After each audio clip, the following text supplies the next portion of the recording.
Hello, hello, hello. I'm back, and we're doing episode 3 of fan question and answers. Tonight, Harrison Heath has been so kind and to join us. So say hello, Harrison.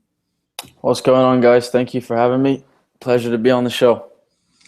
Of course, so we'll jump right in, and I ask kind of the standard set of questions, and then we'll go to the fan question. So my first question is, what is your favorite type of food? Favorite food would have to be Italian pasta. And any dish in particular? Um, I like lasagna a lot, actually. My mom made it for me yesterday. And what kind of music do you listen to? I'm actually more of like a slow sort of music, soppy, sad kind of music. Like Sam Smith, more that. That's more of my kind of music. All right, are you a Robbie Williams fan? Yeah, I like Robbie. Robbie's good. Okay, cool. I like Robbie Williams too. I got actually turned on to him when I was traveling. But anyways, and do you have? Yeah, I never heard him before I was abroad. I studied abroad, so and That's then good. I ran into somebody who was like, "Oh, you know Robbie Williams?" I was like, "Nope." But anyways, do you have like a pregame ritual that you do before every game? I really don't. Most guys do, and most guys.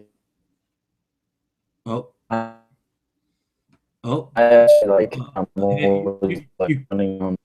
you cut out there. Oh, okay. You got me now? You hear me? Yep. No, I got you. I was saying like I don't really have a ritual. I have so much energy that I'm normally just bouncing around the locker room. Everyone else is like head down, headphones, listening to the same song. I don't really know what to do with myself before a game. You drink lots of Red Bull? No, I don't need it. I'm already bouncing off the ceiling.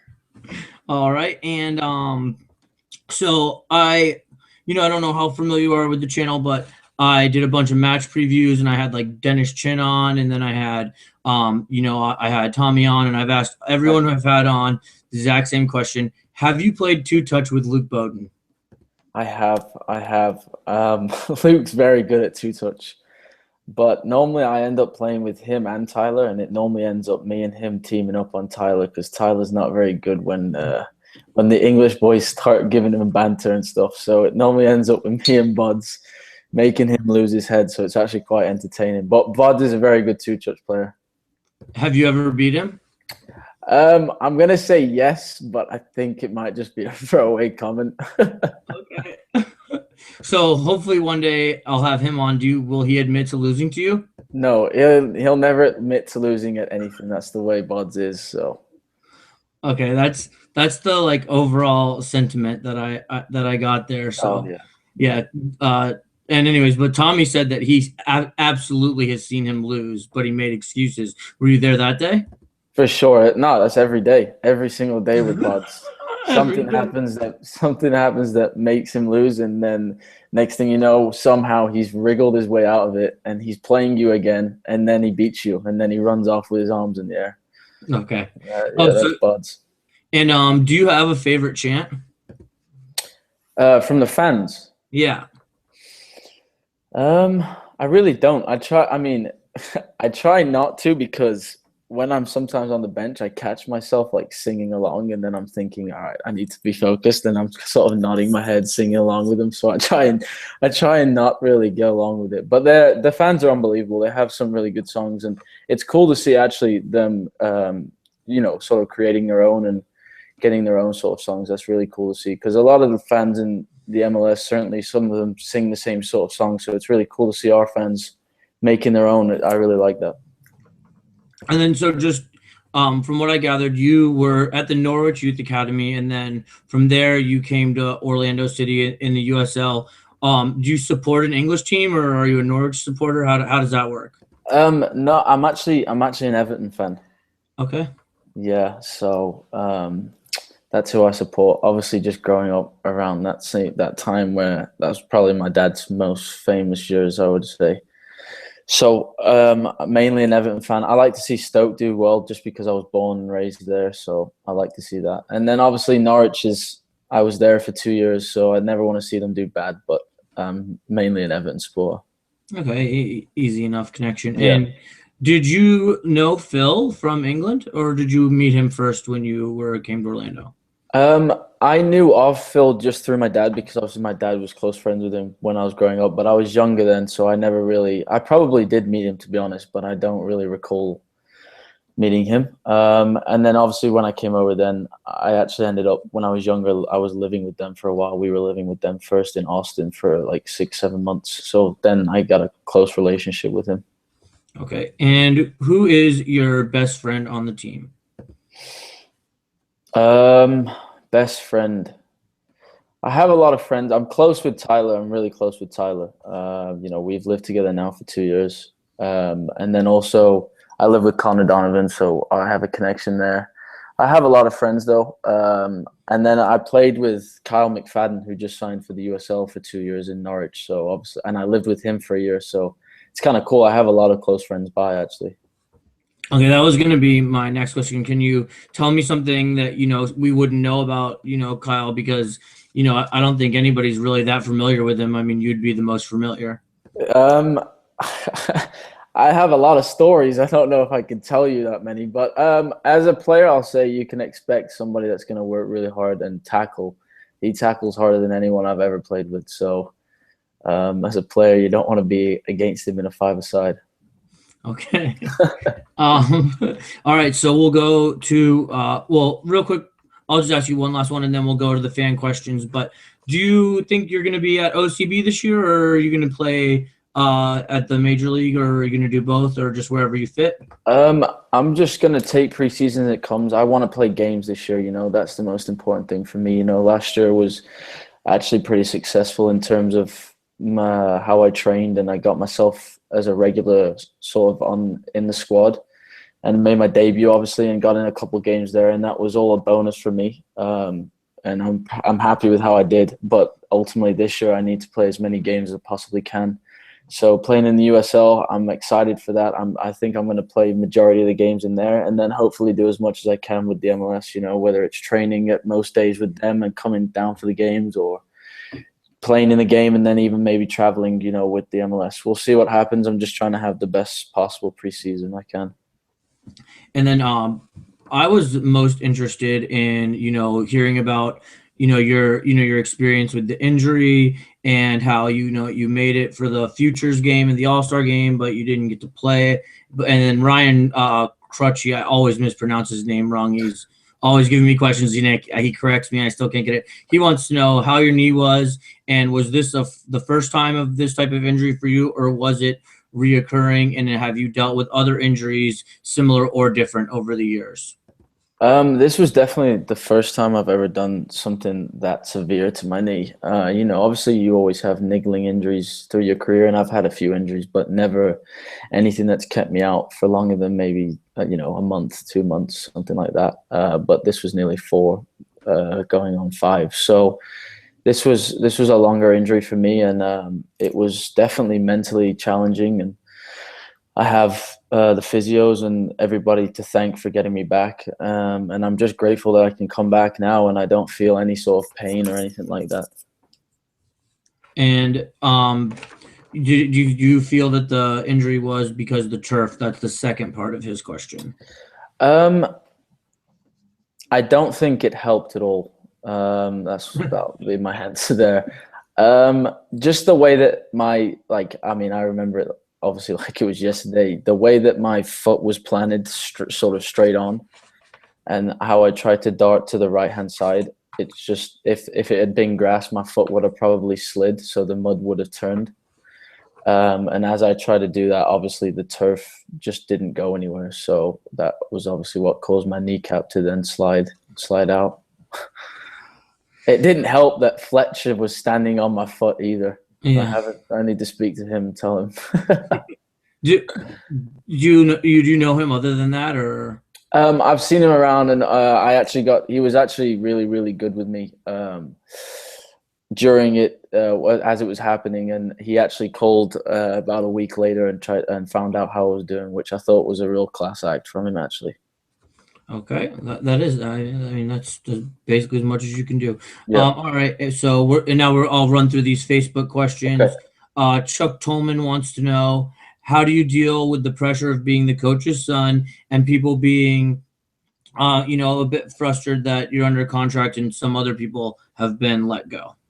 Um, in terms of that, I have to just, I mean, I always knew that that was going to happen, and I signed at the club at a time where, in the USL, where they were releasing a lot of guys. So that probably made it 10 times harder for me. I think if I had signed at the start of the season, nothing would have got said. Maybe something because I'm the coach's son, but not as much as it did. But I have to say, like, I'm thankful for those people because I mean, I have social media. I see some of the things that get put out there. They only make me stronger. They only make me want to prove everyone wrong that says those things. I know I'm here for my own talent. I know that it had nothing to do with my dad. In fact, it was more Paul McDonough and Phil Rowlands that brought me to the club. My dad never really pushed it. I was supposed to go back to England after that season. I had things lined up in England, and after 2-3 weeks, they decided they wanted to keep me, and they offered me something. And my dad said, if you want to do this, then you do this. But it was really Paul McDonough and Phil, and I have them to thank. And I really am thankful for that because I'm very excited to be at the club and be a part of the future for this club. Okay, that was very eloquently put. So, I mean, I don't know. I could have answered that. Matt Warren, he kind of has a question that I asked. Are you looking to have more of a role at OCSC, or are you looking for playing time at OCB? So, Matt, he just said he wants games. You already answered that. We'll go to the next question. Okay, Steve Raymond asks a 3-part question. So, Okay. first, he wants to know. He talked briefly about your injury and how it happened in the friendlies, and he wants to know what's your reaction to having to play in a friendly from someone who got injured. Are you do you like it? Do you think it's beneficial, or do you think that maybe in-season friendly should be nixed? Something along an answer along those lines. I think in-season friendlies maybe can be timed sometimes better. It's tough though, obviously, with this league. We have a lot of games, and so that aspect of it is tough. But as a player, I would never say that I don't want to play in a game because I'm thinking of another game. I know when that West Brom game was coming up, all I was focused on was the West Brom game, and you're not thinking that I could get an injury and be injured for the next game. That's just not how you think. So, I mean, every game is a bonus, and certainly for me, I hadn't played for a while, and I knew I was going to get minutes in that game, and it's against a Premier League team.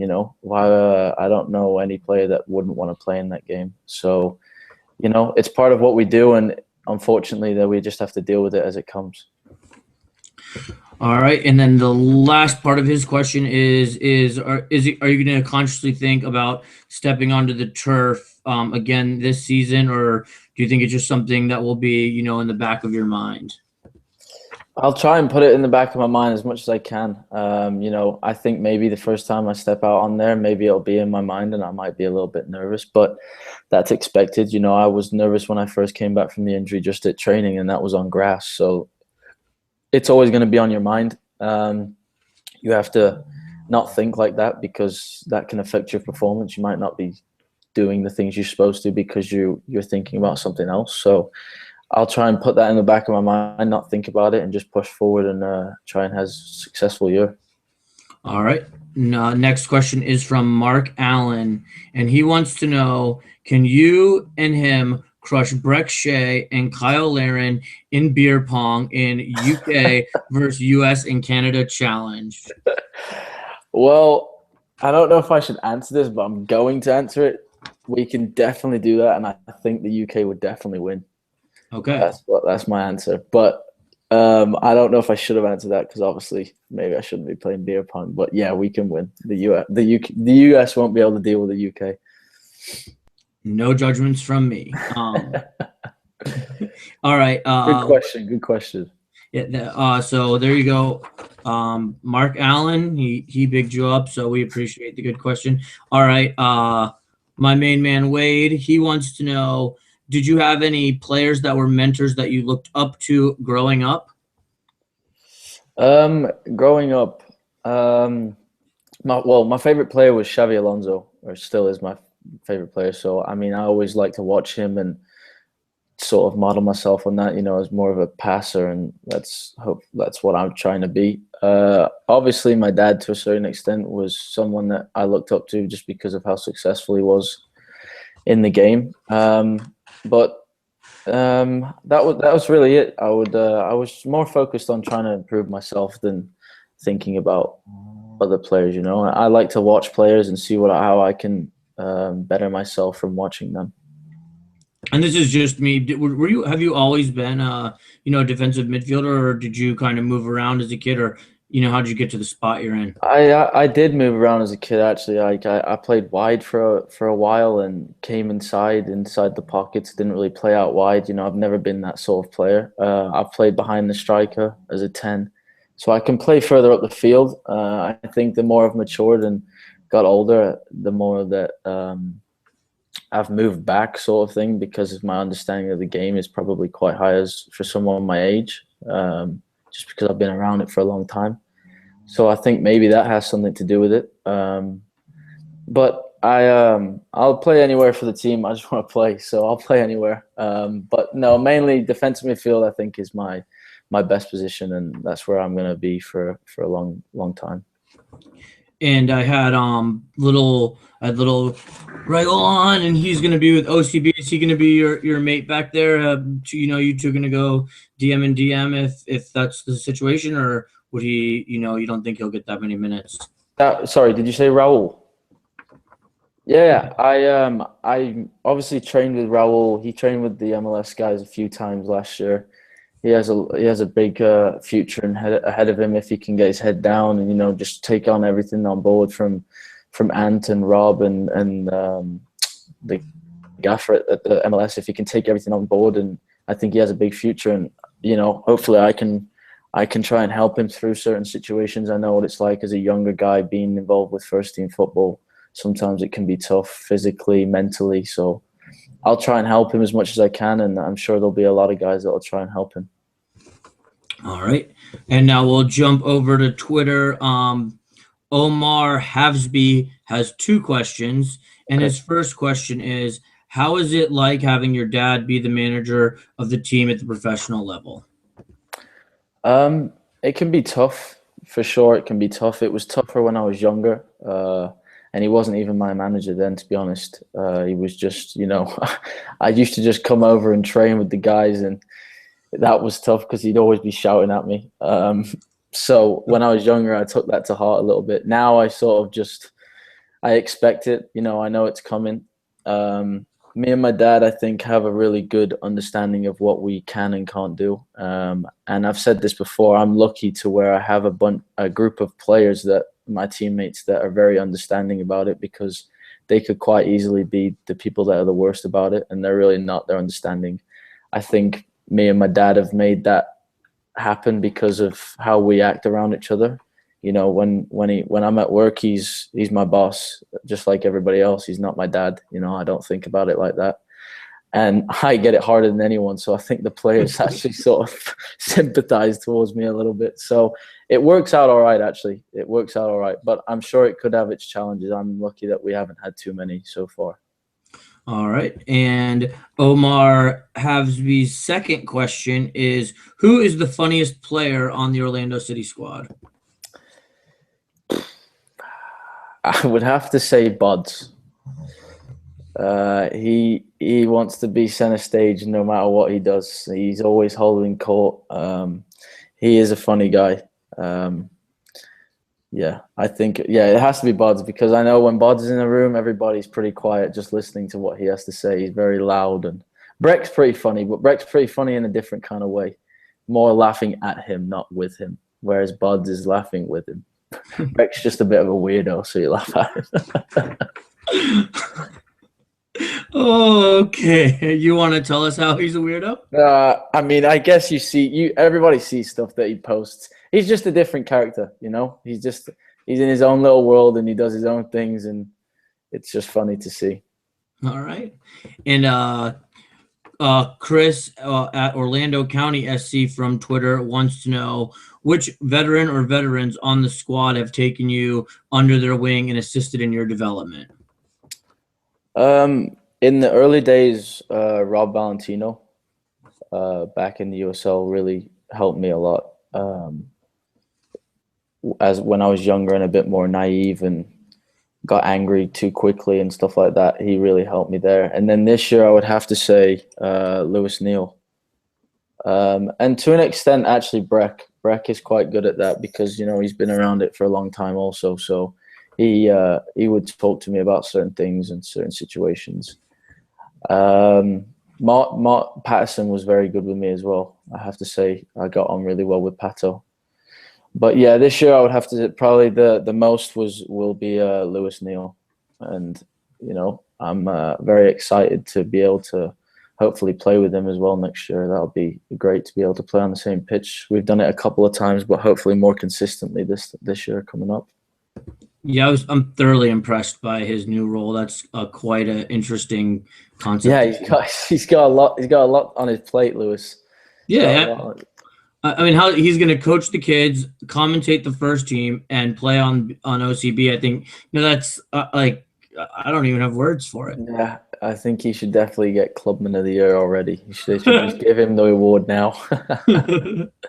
All right. Next question, still on Twitter questions, is from Mickey. Wants to say his handle is at Mickey's View, and he wants to know: have you ever been laid for being mistook for Bieber? Well, oh, hold on. I think he got out. Can you hear me? Yeah, I got you. You got me. Okay. Yep, you're back. People call me Bieber a lot of times, and I gotta be honest. Around the training ground, I don't really get called my name anymore. People just call me Biebs. And a lot of places I go, I get missed. Like people think I'm Justin, or they just shout Justin or whatever. But I'm not gonna answer that part of the question. I'll let him just use his imagination. I think I just answered this question anyway in a discreet way. And let me ask you this, then, kind of a follow up. When people call you Biebs, do you just go with it, or are you like, no, I'm not him? Yeah, I go with it. It's Justin Bieber. Of course, I go with it. And have you ever gotten like anything like that's really cool for free because you're pretending to be Bieber? I haven't, but I was at Halloween Horror Nights a couple years back, and I was waiting in the line, and there was like 4 guys who passed me, and one guy he'd had a few drinks, he just screamed Justin Bieber, screamed it, and so I'm walking past him, and the whole way I'm walking past him, people are trying to buy me Jello shots, like from the woman that was walking around. People are trying to buy me drinks and stuff like that. It was crazy because he said it so loud. Everybody looked, and then everybody started saying it. So it was just crazy. That's the only time people have been trying to buy me things because of it. Yeah, it was funny. I didn't really know what to do. I wanted to just run out of the line, to be honest. That's pretty. All right, so we're done with Facebook and Twitter, and we have just a couple more from Instagram. Okay. Mr. Wolf Park wants to know, does it add any additional pressure being coach's son? So you kind of already answered that. Do you want to elaborate further? I mean, yeah, it does. It does add extra pressure because first and foremost, I don't want to let myself down. I don't want to let him down, and I don't want to let the club down that put their neck out and sign the coach's son. So there is a pressure side to it, but like I said before, I'm confident in my ability that I don't need my dad around or anyone to protect me in that sort of aspect. I'll deal with pressure as it comes, and I'll take it on the chin. All right, and I'm gonna butcher your name here, bud, and I'm really sorry. Isias the Great, that's his Instagram. ISAIAS. I would have said the same thing. Isias. Okay. He wants to know, how does it feel to train with a legendary player like Kaká? First couple of weeks, I gotta be honest, were pretty surreal. Just being in the same building. I remember the first day he came into the dressing room, and there was like 6 of us just sitting there chatting away, and we all knew each other. So it was like me, Buds, Lewis, and all these guys that knew each other. And Ricky walked in the door just with this big smile on his face and just put his hand out. It was like, I'm Kaká. And I almost wanted to say, Yeah, I know who you are. So yeah, for the first couple of weeks it was surreal, but he's a great guy, and he's fantastic at making you feel comfortable around him and not making it any sort of which way. He could quite easily make you feel very, very small because of the things he's done and the person he's been, and he's not like that at all. So he makes it easy to feel comfortable around him. All right. It's like I know who you are. Okay, Orlando. It's like I used to play with you on FIFA. Yeah, I used you as FIFA. You're pretty good, actually.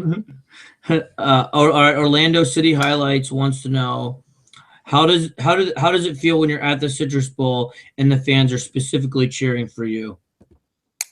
Um, I have had that a couple of times whilst I've been warming up and stuff, and it feels amazing, to be honest. It really does, because when I first signed, obviously there was a lot of people saying some negative things, and that's fine, and I take that on the chin, and I'm man enough to be able to deal with that. But it is always nice to feel like people like you and want you, and so I would say I'm really grateful to all those people, and a massive thank you to them. A really massive thank you, and hopefully I can repay you the more I start playing. All right. And that's all the questions I got from fans that I took. Had a couple more, but there was, a lot of repeats. So if I didn't get your question, I really appreciate your guys' feedback on Twitter, Facebook, and Instagram. It's really awesome of you guys. I'm here making these videos. Harrison's here joining me on the video.